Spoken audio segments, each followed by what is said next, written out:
Olá, eu sou o psicólogo Derek, sou criador da plataforma Atualiza Psi, psicologia baseada em evidências, e hoje no Atualiza Psi Entrevista a gente vai falar com o psicólogo Jean Luiz Leonardi. Então, bem-vindo, Jean, obrigado por aceitar o nosso convite. Se apresenta para a gente, fazendo favor. Claro. Em primeiro lugar, obrigado pelo convite, pela oportunidade de estar aqui debatendo psicologia baseada em evidências. Bom, então, meu nome é Jean Luiz Leonardi e eu tenho graduação em psicologia pela PUC de São Paulo, especialização em terapia comportamental pelo Paradigma, tenho formação em terapia comportamental dialética pelo Behavioral Tech, fiz mestrado em análise do comportamento na PUC de São Paulo e fiz doutorado em psicologia clínica na USP. A minha tese de doutorado foi exatamente sobre prática baseada em evidências. Eu trabalho no Paradigma, no Centro de Ciências e Tecnologia do Comportamento. Lá eu sou coordenador acadêmico, professor de especialização, de mestrado. Lá eu oriento monografia, oriento mestrado, faço pesquisas. E eu também sou psicólogo clínico e coordenador de um instituto aqui em São Paulo, que é o INPBE, que é o Instituto de Psicologia Baseada em Evidências. Eu também já atuei como vice-presidente da Associação Brasileira de Psicologia e Medicina Comportamental, que é a BPMC. Enfim, fiz algumas outras coisas. Acho que tá bom por aí. Ótimo. Que currículo, hein? Obrigado. Então, vamos lá, Jean. Fazer algumas perguntas para a gente entender. A gente sabe que você está super ligado, né, com práticas baseadas em evidência. Então, temos algumas perguntas aí para aproveitar um pouco do seu conhecimento. Claro. Então, vamos começar lá. O que são práticas baseadas em evidência na psicologia, né? Perfeito. Olha, Derek, o conceito de prática baseada em evidências em psicologia, ele é razoavelmente novo, né? Ele aparece na literatura em torno de 2005, 2006. Entretanto, essa discussão, né, sobre evidências em psicologia, pesquisa clínica, métodos, resultados, é uma discussão muito longa, né? Algumas pessoas datam ela da década de 50, mas você já encontra algumas discussões disso já da década de 30, né? Então essa é uma discussão muito antiga e que, assim, é enorme na literatura científica. O conceito mais atual, né, que é esse de 2005, 2006, ele é um conceito importado e adaptado da medicina baseada em evidências, né? Então, na psicologia, ele ficou como? Prática baseada em evidências foi definida como um processo, né? Então, é algo que ocorre ao longo do tempo, né? Então, é um processo que ele é individualizado, caso a caso, de tomada de decisão clínica, que ocorre pela integração entre três coisas. A primeira coisa é a melhor evidência de pesquisa disponível. A segunda é a perícia clínica do terapeuta, né? O expertise dele, o know-how dele. E, por fim, o terceiro elemento são as individualidades do paciente, né? As características próprias dele, né? Então, se a gente for explorar essa ideia um pouco melhor, o que é a melhor evidência disponível, né? Você tem vários níveis de evidência, mas nem sempre as melhores evidências existem para determinado problema, né? Você vai ter condições mais raras, que às vezes a melhor evidência é um estudo de caso pequeno, relatado de maneira até assistemática, etc. Para condições mais comuns, você vai ter ensaios clínicos randomizados, né, que são aquelas pesquisas de grupo que você compara o grupo A com o grupo B, né, faz um tratamento versus um placebo, alguma coisa assim. A meta-análise, né, desses ensaios clínicos ou até outros experimentos de caso único. Tem, inclusive, uma longa discussão na literatura da psicologia dizendo quais são os métodos apropriados para produzir evidência, né? Eu até publiquei um artigo recentemente que eu exploro os prós e contras dos diferentes delineamentos de pesquisa, né? Então, esse braço é a melhor evidência disponível. Quando a gente fala da perícia clínica do terapeuta, da expertise dele, a gente está falando da capacidade que o terapeuta tem de fazer uma avaliação psicológica, uma avaliação eventualmente diagnóstica, escrever a formulação de caso, executar técnicas, saber medir os resultados, monitorar o progresso, saber se comunicar com outros profissionais, e fundamental que parte desse repertório, né, do terapeuta é a sua capacidade de obter as melhores evidências disponíveis, né? Onde eu encontro essas evidências? Como eu analiso criticamente essas evidências, né? Nem tudo que está publicado é de qualidade. Então, o terapeuta tem que ter a capacidade de consumir pesquisa de maneira crítica, né? E aquele terceiro elemento das características, né, as individualidades do paciente, a gente está dizendo os valores que ele tem, das crenças que ele tem, o contexto sociocultural que ele está inserindo, né, qual é o estado clínico que ele apresenta e assim por diante. Tá? Então, a prática baseada em evidências, ela é a integração entre essas três coisas, né, a melhor evidência com a expertise do terapeuta e as idiosincrasias do paciente, né? Às vezes, o conceito ele é confundido com o conceito de tratamentos empiricamente sustentados, né? Então, a gente tem uma longa lista de tratamentos empiricamente sustentados, e qual é a diferença, né? Um tratamento empiricamente sustentado é um protocolo, né, um passo a passo de uma intervenção que já foi padronizada num livro, num manual, e que se mostrou eficaz em pesquisas clínicas, né? A prática baseada em evidências em psicologia é um comportamento de tomada de decisão, né? Então, é o jeito que eu tomo a decisão, o jeito que eu conduzo a terapia, integrando aquelas três coisas. Então, quando a gente fala das três coisas, na melhor evidência disponível, muito provavelmente você terá um tratamento empiricamente sustentado ali. Tudo bem? Entendi. É uma parte, então, né, das práticas baseadas em evidência, né? Entra nessa parte. Algumas pessoas sugerem que a gente não deveria nem falar em práticas baseadas em evidência no plural. Talvez a gente devesse falar em prática baseada em evidência no singular, porque a prática seria uma só, que é este jeito de tomar decisão, e o que é no plural são essas intervenções empiricamente sustentadas, né?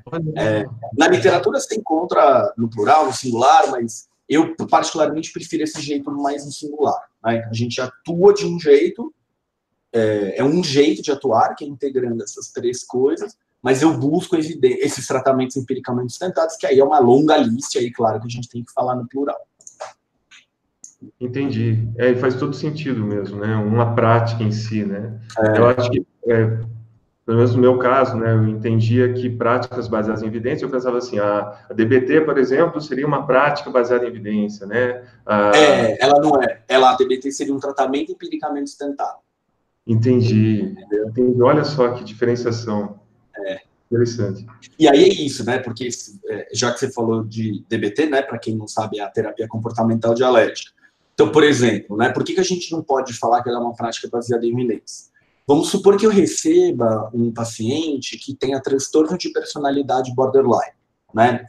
A hora que eu vou consumir as melhores evidências disponíveis, né, que faz parte do repertório do terapeuta, do know-how dele, ele vai descobrir lá que a DBT tem a melhor evidência disponível para este quadro clínico.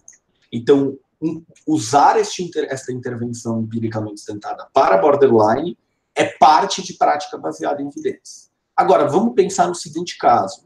Eu recebo um paciente com transtorno obsessivo compulsivo, com TOC. Usar DBT neste caso é o avesso da prática baseada em evidências. Porque o que as evidências mostram é que é outra intervenção que foi empiricamente sustentada para TOC.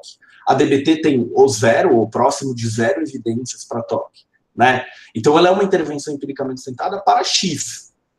Mas não dá para dizer que ela é uma prática baseada em evidências. Porque muda o caso e tem que mudar a intervenção, mudar a conduta. Faz sentido? Faz todo sentido. Ótima explicação.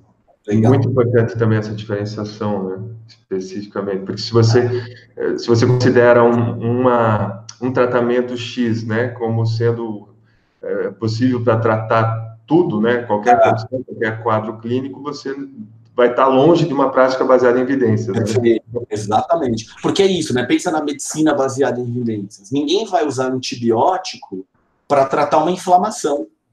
Né? E ninguém vai usar anti-inflamatório para tratar uma infecção bacteriana. Né? a psicologia tem que, ou está tentando importar um pouco esse raciocínio, com ressalvas ao modelo médico, etc. Mas essa que é a ideia, né? A DBT vai ser útil para XYZ e tal, né? E a gente pode até falar disso mais tarde, se você quiser, mas tem havido, especialmente nos últimos 2 anos, uma transição da prática baseada em evidências baseada nesses manuais, né? Porque esses manuais acabaram exigindo muita replicação. O que eu quero dizer com isso? Muita duplicação. Então, se você pegar a terapia de aceitação e compromisso, né, a ACT, você acha ACT para depressão, ACT para ansiedade, ACT para dor crônica, ACT para transtorno alimentar. Por quê? Porque você precisa, digamos, validar aquela intervenção para aquele quadro clínico, né? Então, você tem uma enorme duplicação, né, de intervenções e tal. Isso tem alguns autores tentando mudar um pouco esse direcionamento. A gente pode falar disso depois, se você achar que é o caso. Entendi. Ótimo, Jean. Você poderia falar mais assim, sobre a sua história como psicólogo? Quando e como você começou a se interessar por práticas baseadas em evidência, assim, na psicologia, né? Sim, posso. Vamos lá. Eu entrei na graduação em psicologia com interesse em ser terapeuta, né, em ser psicólogo clínico, né? E ao longo da minha graduação eu oscilei bastante entre querer ser terapeuta, não querer ser terapeuta, era o que era, não queria, era o que. Eu me formei, enquanto eu estava na graduação, eu fui cursando algumas disciplinas do curso de especialização em terapia comportamental do Paradigma. No Paradigma, algumas das disciplinas você pode fazer como extensão, você não precisa ser formado ainda, e caso você faça o curso, depois você elimina, né? Então eu fui fazendo algumas dessas disciplinas e tal, então eu me formei basicamente acabando já a especialização, assim, aprendendo sobre clínica e tal. E aí, bom, eu tinha me formado, já acabando essa especialização, e entrei no consultório, né? Comecei o consultório, comecei o mestrado em análise do comportamento, e eu sempre tive, desde o primeiro ano da graduação até o fim do mestrado, muito interesse conceitual, né? Entender muito bem os conceitos, li muitos livros do Skinner, né? Mas eu sempre estava meio querendo saber o que estavam falando fora da análise do comportamento. Porque o que eu via, né? Na minha graduação não tinha muitas coisas que eu considero importantes. Assim. Na minha graduação eu não tive terapia cognitiva, na minha graduação eu não tive neurociências, né? Eu fui buscando essas coisas fora, assim, né? Na graduação eu fiz um curso de verão na Unifesp sobre neurociências, foi até da onde eu tive a ideia quando eu criei o curso de verão em análise do comportamento da PUC, né? Que eu propus lá na PUC e até hoje tem, já tem uns 10 anos. Então, eu comecei a buscar um pouco essas coisas e tal, mas fui tentando aprender um pouco de tudo sobre quem falava de comportamento, um pouco na filosofia, até que eu fui... Uma hora não dá para estudar um pouco de tudo, você tem que se especializando, e eu fui bem, né, na análise do comportamento mesmo, tudo. Fiz um mestrado num estudo experimental com ratos, tal, uma coisa bem experimental, e estava no consultório, né? E eu tinha uma angústia enorme atendendo meus pacientes, de ter a sensação de não saber o que fazer. A minha sensação era de que eu sabia analisar muito bem, modéstia à parte, que eu conseguia entender, fazer as análises de contingências, fazer uma boa formulação de casos, entender todos os problemas do cliente, montar quadros conceituais. Eu sabia isso, e eu achava que eu sabia também quais relações ele precisava estar vivendo para estar bem, para ter alta. O que eu não sabia fazer? A ponte. Como eu tirava esse cara daqui e punha ele ali, né? Que procedimentos de intervenção fazer? Isso começou a me angustiar. Começou a me angustiar, e eu fazendo supervisão e não tendo muitas respostas que eu queria nas supervisões. E aí comecei a conversar com colegas e eu comecei a me dar conta que muitas pessoas sentiam o que eu sentia e pensavam o que eu pensava. Né? Tipo, putz, eu também não sei muito o que fazer. Tinha os que assumiam claramente, tinha os que diziam saber o que fazer e parece que não sabe, né? E eu comecei a ter uma sensação que a terapia estava muito só na análise, né? Faz análise, né?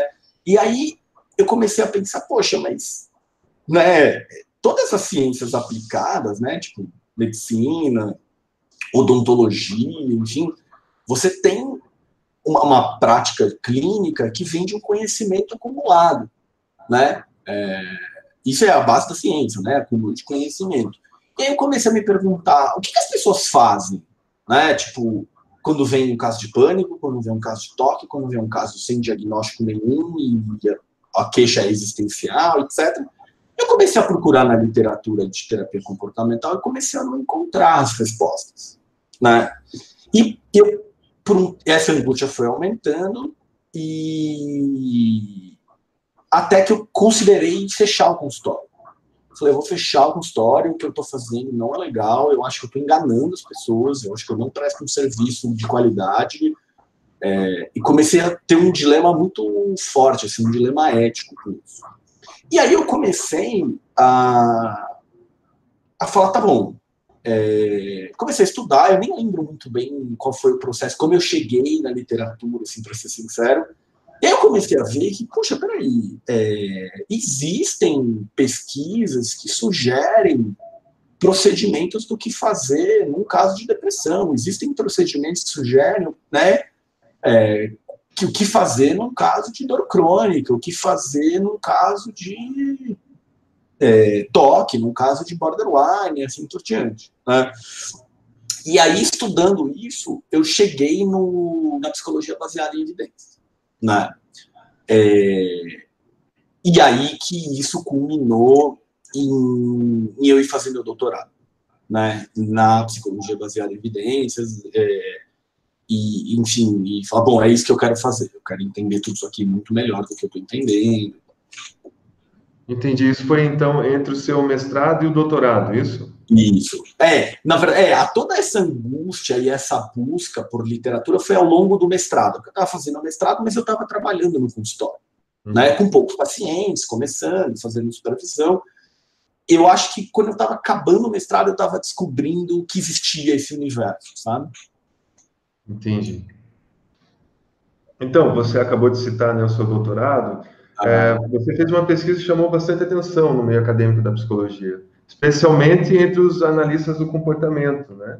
Você poderia falar mais sobre a sua pesquisa do doutorado, Jé? Posso, vamos lá. Deixa eu ver por onde eu começo. Bom,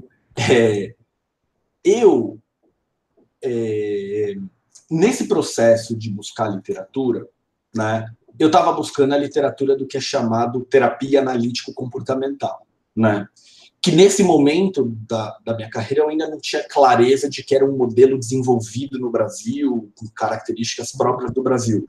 Eu ainda não entendia muito bem qual era a diferença das coisas daqui, das coisas de fora, nem sabia que era diferente, tá? Eu fui descobrir isso meio que no meio do doutorado. Mas o que acontece? Eu cheguei à conclusão nessa busca de o que fazer, que não tinha ninguém falando o que fazer, né? E aí, eu falei, bom, acho que todo mundo já sacou que ninguém sabe muito bem o que fazer, e alguém precisa problematizar isso e mostrar quais são os caminhos possíveis, né? E aí eu busquei a professora Sônia Meyer, que é uma pessoa muito importante, né, na terapia comportamental brasileira, professora da USP, ela está para se aposentar de lá, do Departamento de Psicologia Clínica. Ela não me conhecia, eu um dia abordei ela num congresso da BPMC e falei, com licença, meu nome é Jean, eu queria conversar com você sobre fazer doutorado com você, né? Ela, para quem não conhece, a Sônia é uma pessoa extremamente gentil e acolhedora, né? Ela disse, claro, vai semana que vem na USP que a gente bate um papo, né? E na época a Sônia estava fazendo muita pesquisa de análise de sessão, eu cheguei lá na USP e falei, então, eu não quero fazer análise de sessão. Ela meio que me olhou e falou, o que você está me procurando? Né? E aí ela, vamos conversar, tal, e ela me deu toda a abertura do mundo para eu contar o que eu queria, e eu falei para ela, Sônia, e aí o que eu contei para ela, que eu queria fazer no meu doutorado, é o que hoje é a discussão do meu doutorado, né?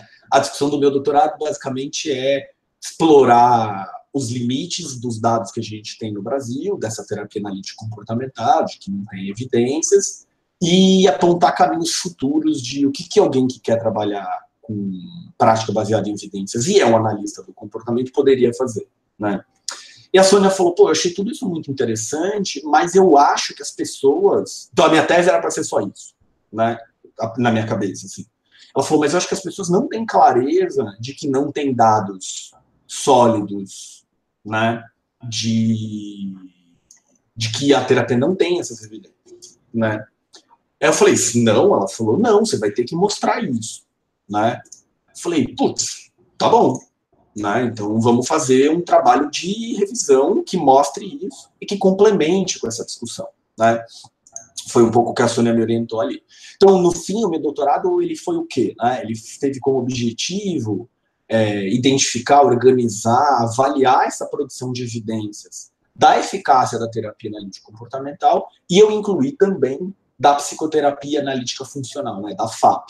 Porque já tinha trabalhos de revisão sistemática com meta-análise, de terapia comportamental dialética, de terapia de ativação comportamental e de terapia de aceitação e compromisso. Bom, como já tem revisões de qualidade dessas 3 terapias comportamentais, né, FAP, DBT e BA, né, ativação comportamental, faltava da FAP e faltava da terapia analítica comportamental. Então eu fui fazer isso, né? E aí eu fiz uma revisão enorme, eu usei, se eu não me engano, 10 ou 11 bases de dados nacionais e internacionais, né, Psykinfo, PubMed, Psicodoc, Scopus, ProQuest, DVS e tal, e bases de dados específicas de análise do comportamento, né?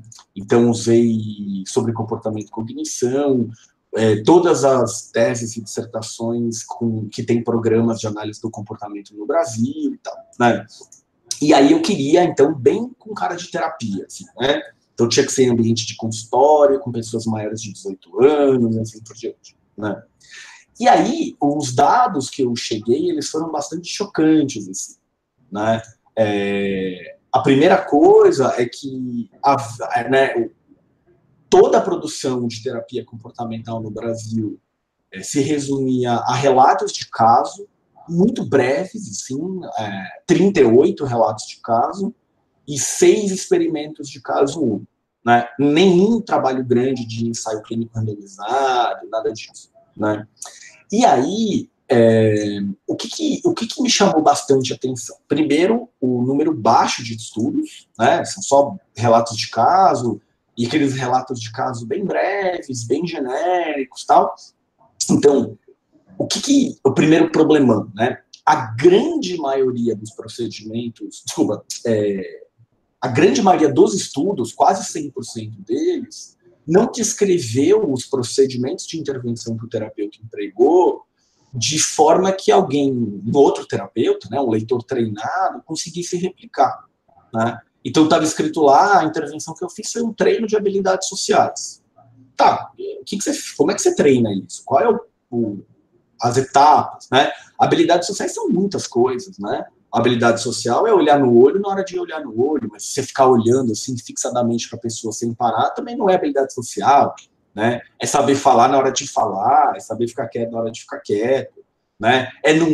Não ir de biquíni na sala de aula e não ir de terno e gravata na praia, né? Habilidades sociais são muitas coisas, né? E como é que eu ensino isso? O que eu uso, né? Enfim. Outros diziam assim, aí eu fiz o uso de técnicas de resolução de problemas, né? Putz, é ainda mais genérico, né? O que isso quer dizer, né? Ou davam intervenções com termos técnicos, né? Tipo, o terapeuta, então, deu estímulos discriminativos para o cliente fazer a resposta tal, né? O que isso quer dizer, né? Então, do ponto de vista de qualquer ciência, a gente não precisa falar de psicologia, você precisa sempre de uma descrição muito clara e detalhada do que, né, a gente chamaria de variável independente, né? Qual é o procedimento de intervenção? Qual é o que eu estou fazendo, né? Quando a gente pensa em pesquisa farmacológica, isso costuma ser bem fácil, né? A intervenção foi 10 miligramas de escitalopram. Acabou, né? Tá padronizado, tá bonitinho. No nosso caso, é bem mais complexo do que isso, mas aí, o que eu encontrei foi isso, não está descrito, né? E esse do ponto de vista de variável independente, né? Do ponto de vista de variável dependente, né, daquilo que está sendo observado, medido, Mais da metade desses relatos de caso usaram só a percepção subjetiva do terapeuta ou a percepção subjetiva do cliente como medida de resultado. Então, basicamente, é o terapeuta dizendo o cliente melhorou, né? Ou o cliente dizendo, eu acho que eu melhorei, né? Então, de novo, né, você não tem medidas padronizadas, objetivas, etc. Né? E quando você ter uma medida de resultado que é a percepção subjetiva de alguém é um problemão. A gente tem 1 milhão de evidências hoje de que a nossa percepção, o nosso pensamento, né, ele está cheio de vieses, de erros, de distorções. Então, a chance de o terapeuta enxergar sucesso quando tem fracasso é enorme, né?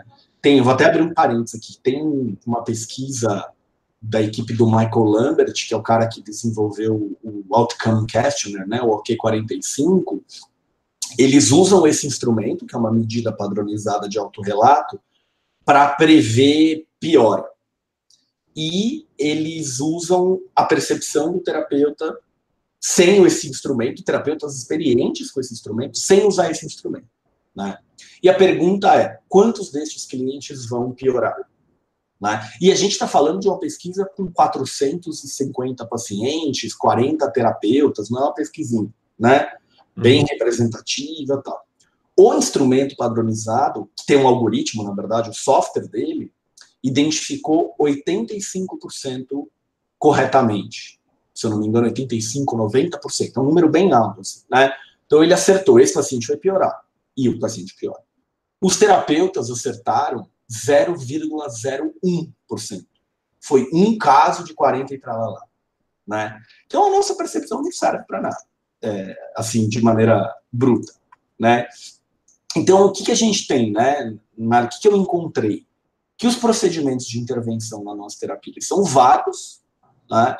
E que não há medidas, né? Então isso trouxe um certo choque, assim, para a comunidade, de pessoas que acreditavam que a gente tinha muitas evidências, né, na nossa terapia. E dá para entender, né, porque o que acontece?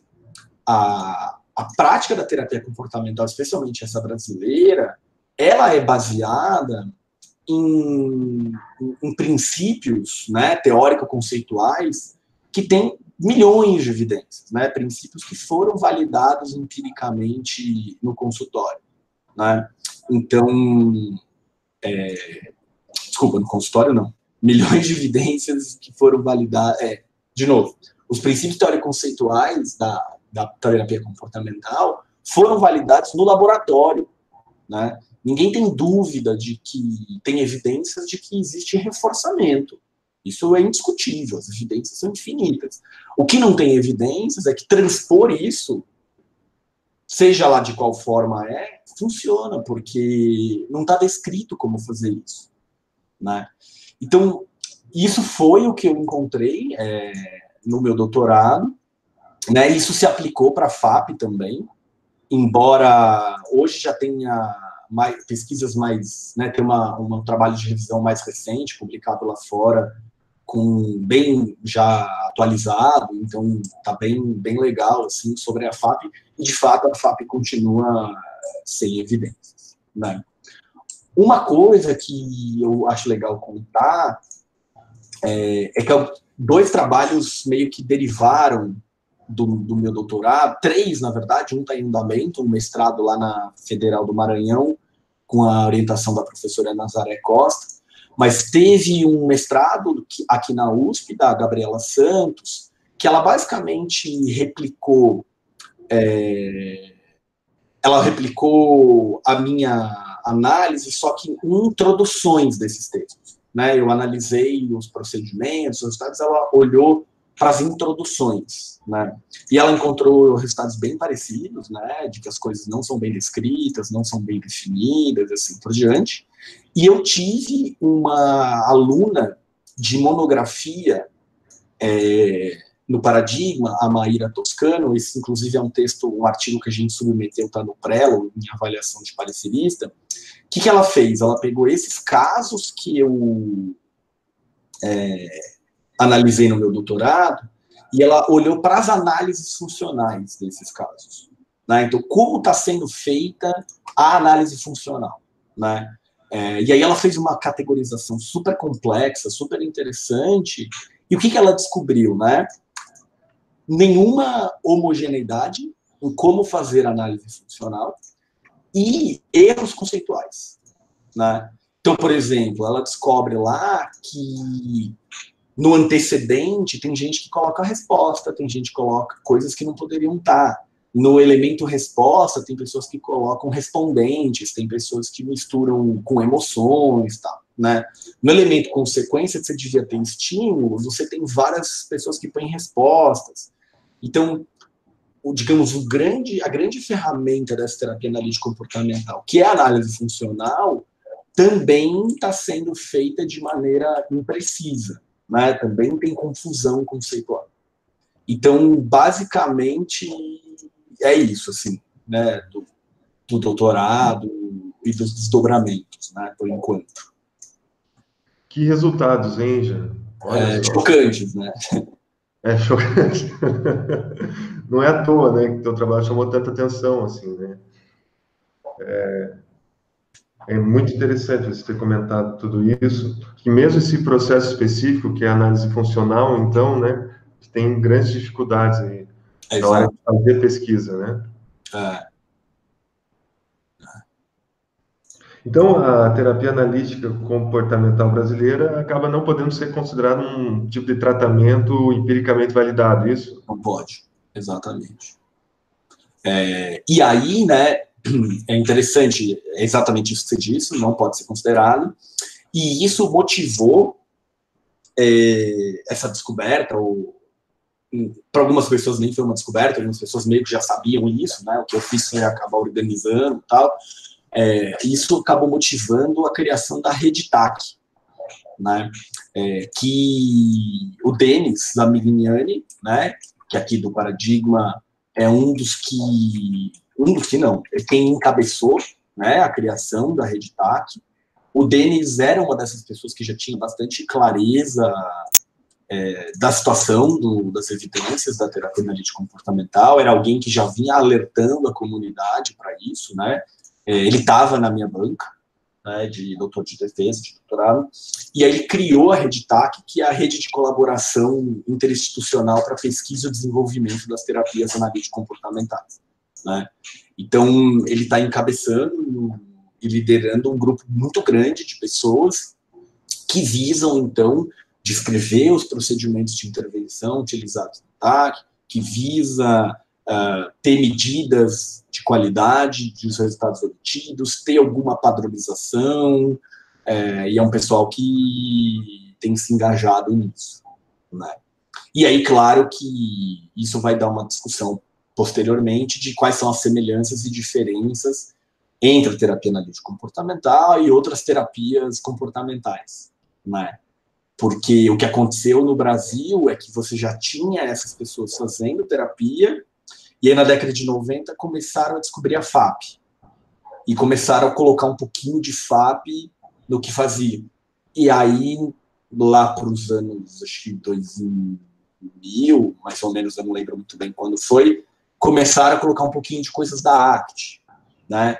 E agora, mais recentemente, há uns 2 anos, 3, a DBT entrou com força no Brasil, né? Então, você começa a ter dificuldade de saber bem o que é essa terapia analítica comportamental, dado que se acaba incorporando influências externas. Enfim, essas são discussões e problemas que a Rede TAC enfrenta lá como programa de pesquisa, né? Entendi. Então, tem uma diferença importante aí também entre como a análise do comportamento é aplicada em clínica, isso, no Brasil, por exemplo, se vocês comparar com os Estados Unidos. Exato. Essa terapia analítica comportamental, ela tem um problema de que ela só é conhecida aqui, né? Ela nunca foi descrita e explicada e exportada para qualquer outro país, seja Estados Unidos ou qualquer outro.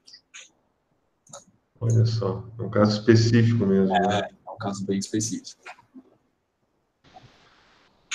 E, assim, já, atualmente, práticas baseadas em evidências, né, são adotadas em outros países, como os Estados Unidos, ou prática, né? Se a gente fala Aham.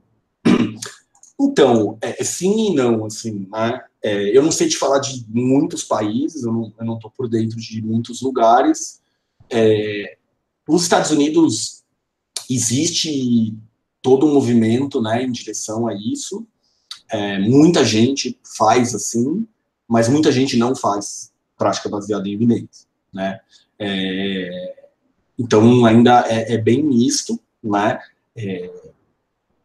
Do meu ponto de vista, Derek, o futuro da prática baseada em evidências em psicologia é ela chegar na saúde pública, né? O problema, especialmente no Brasil, é que você não tem praticamente ninguém que faz psicologia baseada em evidências, em qualquer contexto, particular ou não, e zero ou próximo de zero na saúde pública. Eu tenho até o meu sonho, assim, enquanto carreira, era conseguir levar a psicologia baseada em evidências para a saúde pública, né? Que o psicólogo do posto de saúde, que o psicólogo do hospital, todo mundo estivesse fazendo prática baseada em evidências, né? Incorporando coisas que têm base empírica sólidas, enfim, né? No Reino Unido, você tem algumas coisas bem interessantes nesse sentido, né? Em 2016, eu fui para o congresso da ABCT, que é a Association for Behavioral and Cognitive Therapies, que, na verdade, virou um congresso, quase que um congresso de prática baseada em evidências, assim, já, né? E lá falou, esqueci o nome dele, o David Clark, que é um grande psicólogo, né, do Reino Unido, e ele estava contando como funciona a rede de encaminhamentos na saúde pública, e eu fiquei de queixo caído. Assim. Ele contou que, por exemplo, entra um paciente com diagnóstico, diagnosticado como tendo transtorno obsessivo compulsivo, o paciente tem TOC. Então, foi feita essa avaliação diagnóstica, ele é encaminhado para um centro especializado de TOC, isso é na saúde pública, em que todos os profissionais lá vão trabalhar de acordo com as evidências que tem né, os tratamentos empiricamente sentados para TOC, seja medicamentoso, psicológico e tal. E se em até 15 dias este paciente não receber o encaminhamento para o centro especializado de TOC, é acionado lá o coordenador geral, não sei o que, para dizer por que ele não foi ainda. Né? Então, lá tem muito essa preocupação. Né? Então, em alguns lugares existe isso mais forte, em alguns lugares isso não é forte, em alguns lugares isso é inexistente, né? Mas eu acho que é uma tendência quase impossível de frear, né? Porque quem não quer, né, algo que dê mais resultado, com menos dano e mais barato, né? Então, é o que todo mundo quer. Né? Se eu puder te oferecer um tratamento que cura a tua dor no joelho mais rápido, de maneira mais duradoura, com menor preço, por que você não gostaria disso? Né? Claro, sem grandes efeitos colaterais, isso é uma outra discussão. Então, eu acho que é uma tendência quase impossível de frear, porque interessa ao consumidor do serviço, interessa ao convênio de saúde, né? Então, Uhum. Existem algumas exigências já em algum país que você saiba sobre isso? Por exemplo, em planos de saúde? Então, eu nunca confirmei essa informação. Eu já escutei que... Eu nunca confirmei isso, mas já me falaram que nos Estados Unidos o convênio funciona mais ou menos assim. Porque o convênio dos Estados Unidos é um pouco diferente, né? Não é que nem aqui. Mas já me falaram que tem umas coisas que são assim... Então, se você quer fazer... Você tem pânico, né? Se você fizer o tratamento empiricamente sustentado, o convênio reembolsa. Se você quiser fazer um tratamento que não está comprovado cientificamente, você é que paga de seu bolso, o convênio não reembolsa. Né? Eu já ouvi falar nisso, mas eu nunca confirmei essa informação. Não sei se é verdade, entendeu? Uma coisa que me falaram uma vez, uma conversa meio informal e tal. Mas eu acho que a tendência é isso começar a acontecer, porque... especialmente pensando em convênio de saúde, né? O convênio quer que você gaste o mínimo possível, né? Então, puxa, se tem evidência que ali vai resolver, aqui não vai resolver, ele vai ficar reutilizando o serviço, putz, o convênio vai querer que você faça aquilo ali, né? O que dá, isso tem várias implicações políticas e econômicas, né? Eu falo que eu faço, mas quem garante que eu faço? Quem garante que eu faço do jeito certo? Como que é o controle de qualidade disso? Você vai exigir certificação, mas aí a certificação vira um mercado à parte, enfim, né? Tem várias implicações disso, mas acho que é uma tendência. Entendi. E para você, assim, Jean, o que você acha? Por que psicólogos deveriam utilizar prática baseada em evidência, né, no seu dia a dia profissional? Então, em poucas palavras, eu entendo que é um dever ético, né? Então, o paciente que te paga, que te vai no teu consultório, ele espera que você ofereça o melhor serviço possível, né? Se eu fosse no médico e ele dissesse para mim, olha, eu nem vou te oferecer o melhor serviço possível, eu vou te oferecer um serviço mais ou menos, putz, você volta nesse médico, né? Eu não volto. Quem é que oferece o melhor serviço, né? O de ponta, né? É engraçado porque a gente costuma exigir isso da medicina, né? A gente tem isso quase natural com a medicina. Tanto que na década de 90, quando cunharam um conceito de medicina baseada em evidências, todo mundo tomou um susto. Como assim? Tinha medicina que não era baseada em evidências, né? Então a gente quer isso, né? Então, sei lá, eu lembro quando o meu pai, uns anos atrás, 5 anos atrás, teve câncer de próstata. Né? E aí tem opções de cirurgia, né? Aqui é por vídeo, aqui abre, aqui... Peraí, qual é a melhor? Qual é a que tem a menor mortalidade? Qual é que tem a melhor taxa de recuperação? Qual é a que não sei o que lá? Né? Na medicina é quase automático isso, né? Você quer tomar o melhor remédio com menos efeitos colaterais, né? Na psicologia parece que as pessoas falam, não, mas a psicologia, a intersubjetividade, porque cada um... É verdade, cada um, mas isso não quer dizer que você não vai usufruir de conhecimento acumulado, né? Nenhum tratamento empiricamente sustentado você vai fazer 100% igualzinho, diz o manual. Vai ter adaptações, né? Uma pessoa precisa de mais tempo, uma pessoa precisa de uma leve variação. E a grande discussão hoje da psicologia baseada em evidências é essa individualização do padronizado, né? Como individualizar da melhor maneira possível. Essa é uma discussão que está sendo feita atualmente, né? Então, por que o psicólogo deveria usar? Porque é um dever ético, né? Você oferecer o que tem de melhor. Inclusive, está previsto, tanto no Código de Ética da American Psychological Association, da APA, quanto do nosso Conselho Federal de Psicologia, de que a gente deveria utilizar o conhecimento cientificamente embasado, né? Para quem analisa o comportamento, isso está nas diretrizes lá do BCBA, né? O melhor conhecimento, mais atualizado e tal. Então, eu acho que é um dever ético você oferecer o que se mostrou eficaz. Né? E se você vai desviar disso, que tem um motivo. Né? Eu já tive um paciente que eu segui certinho algo que estava cientificamente comprovado e não deu certo. Aí eu vou para a variação. Aí eu vou tentar uma coisa alternativa. Né? Eu não começo tentando uma coisa alternativa para quem tem uma infecção bacteriana. Né? Eu começo pelo óbvio, eu começo pelo seguro, pelo comprovado. Se isso não dá certo, eu começo a tentar alguma outra coisa com a busca da melhor base científica possível, né? Então, é um dever ético porque é o que vai fazer o paciente melhorar mais rápido, é o que vai fazer ele melhorar de maneira mais duradoura, é o que vai fazer ele melhorar de maneira efetiva, né? Então, acho que você me perguntou por que deveria usar, minha pergunta é por que não deveria usar? Por que alguém não usaria? Uhum.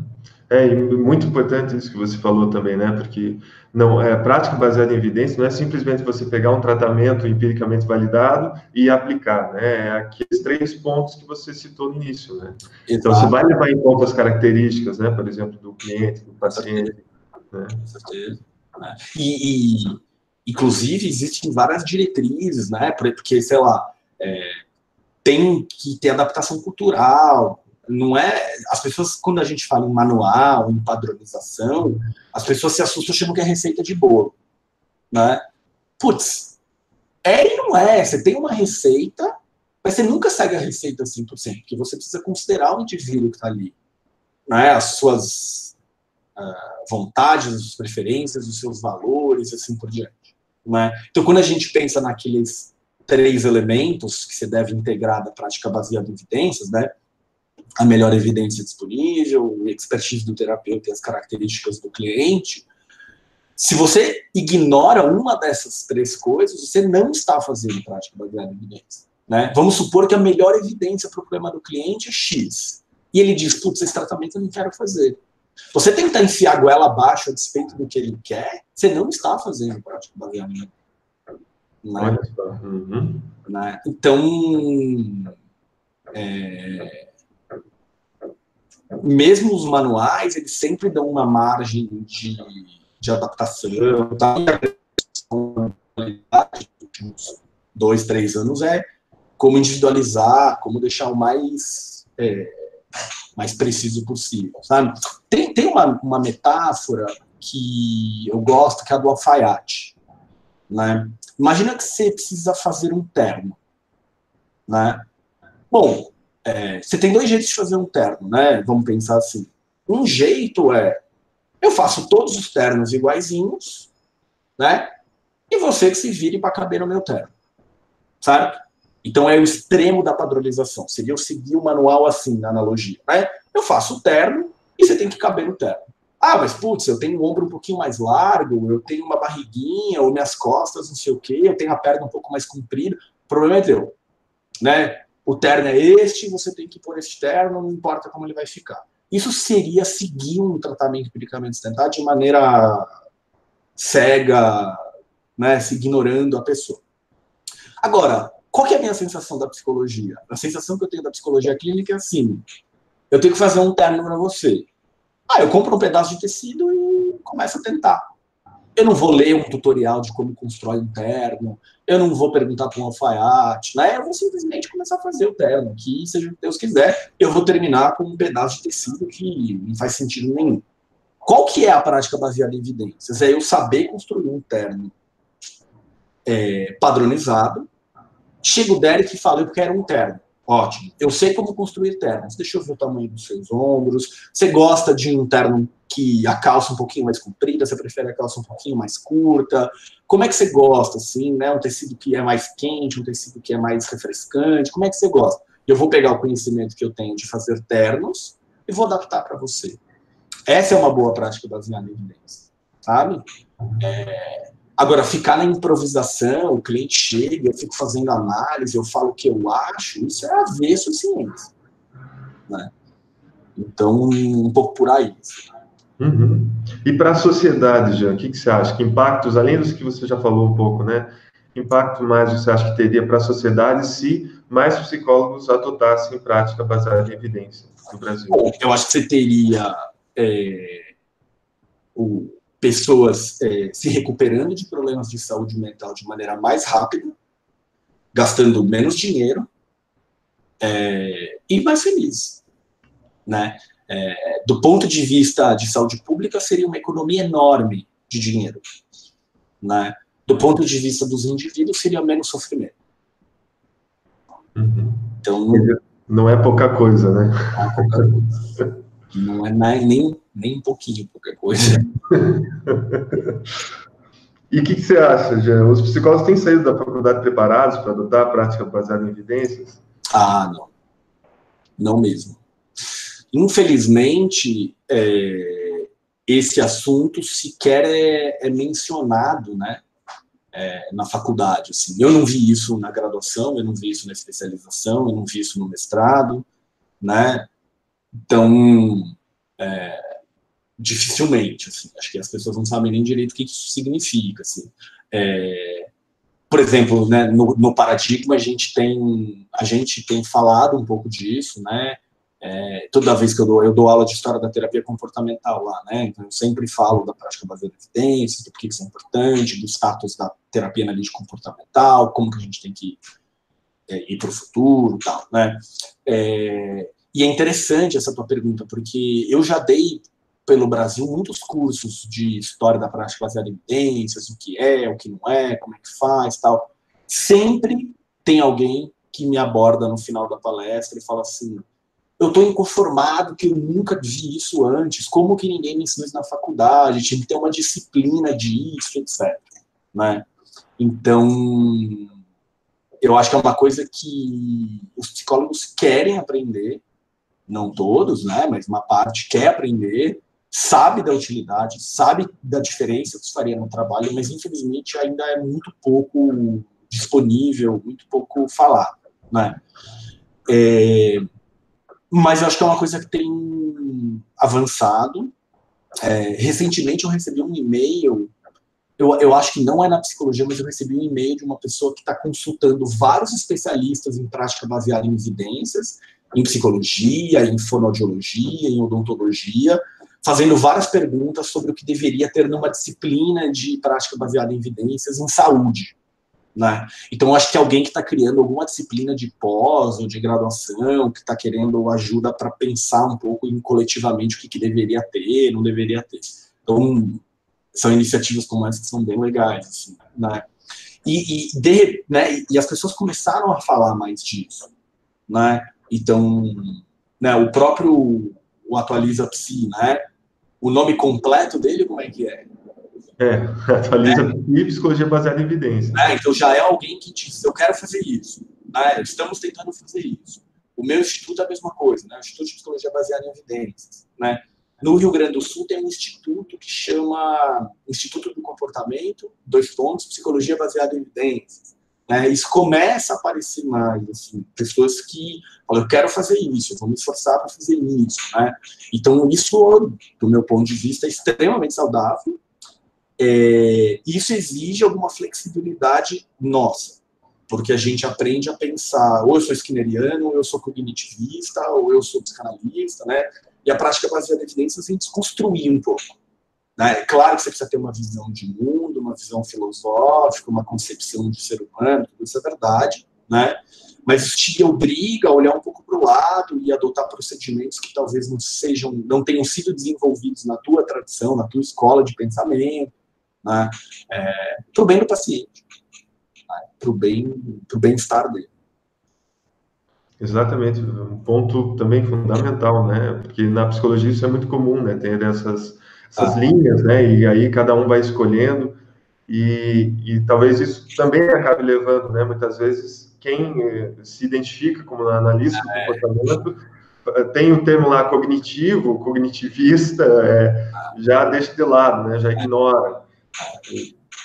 No automático, né? Não vou nem ler, nem saber do que se trata. E aí fica mais distante de conseguir, né, adotar uma prática baseada em evidências. E isso não quer dizer um ecletismo teórico, né? Isso pode querer dizer um ecletismo técnico, né? Um ecletismo no procedimento, mas não precisa ser um ecletismo teórico nem um ecletismo filosófico, né? Então pensa, por exemplo, né? Quantos terapeutas não fazem roleplay, né? Ensaio comportamental? O roleplay ele foi importado do psicodrama. Eu não virei um adepto do pensamento do Moreno, né, o criador lá do psicodrama, porque eu estou fazendo um roleplay com o meu cliente. Eu adotei um procedimento, e que eu, inclusive, explico à luz da minha teoria e da minha filosofia. Né? Eu posso, muito bem, ser um behaviorista radical do ponto de vista filosófico, fazendo uma intervenção de reestruturação cognitiva. Eu estou fazendo esse procedimento por causa disso, daquilo, vai acontecer isso, isso, aquilo. Agora, se eu tenho um procedimento que se mostrou eficaz, eu não consigo explicar na minha teoria, e eu deixo de usar porque eu não consigo explicar na minha teoria, eu me sinto traindo a minha escola de pensamento, bom, você precisa melhorar a sua teoria, ou você precisa saber explicar com a sua teoria. Ou o problema está na teoria, ou está em você que não consegue usar ela. Agora, ignorar algo que é um fenômeno tá ali, puxa, parece simplista demais.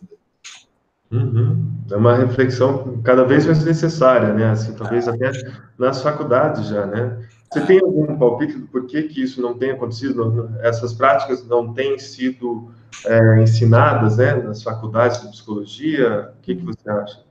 Eu acho que basicamente porque a nossa formação está desatualizada, né? Ela está bem desatualizada. Então a gente meio que vê mais do mesmo há décadas que o curso é muito igual, né? Então acho que os professores não sabem do que se trata. Eu acho que já estão lá, enfim, acho que não está atualizado, né? E até assim, e não é nem um conceito que às vezes você fala, a pessoa, já ouvi falar, tipo, é zero, assim, né? Eu lembro uma vez que eu comentei com uma pessoa que eu não conhecia, assim, eu acabei de conhecer e tal, qual foi o tema do seu doutorado?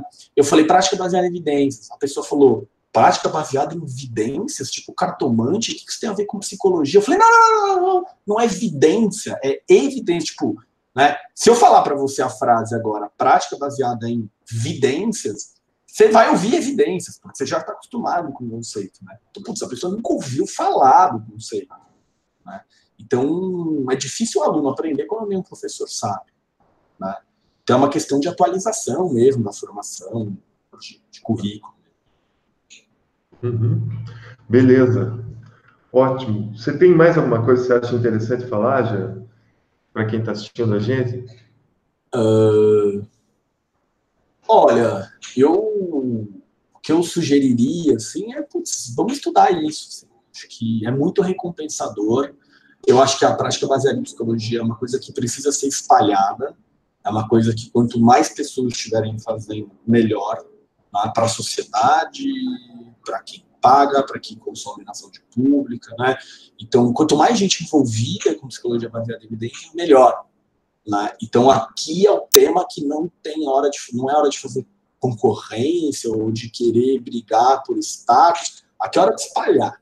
Vamos estudar, vamos aprender, vamos fazer, porque todo mundo sai ganhando, sabe? Então, acho que é isso. Isso aí. Eu vou cortar agora daí essa parte, né? É só para explicar para você. Eu vou só finalizar, né? Que já rodamos todas as perguntas aqui. Eu finalizo com você, né? Me despeço ali. Daí eu quero falar um pouquinho com você, rapidinho daí. Tá bom. Claro. Só para a gente daí concluir aqui a parte da entrevista em si, né? Tá ótimo. Então, muito obrigado de novo, Jean, por ter aceitado aí o nosso convite.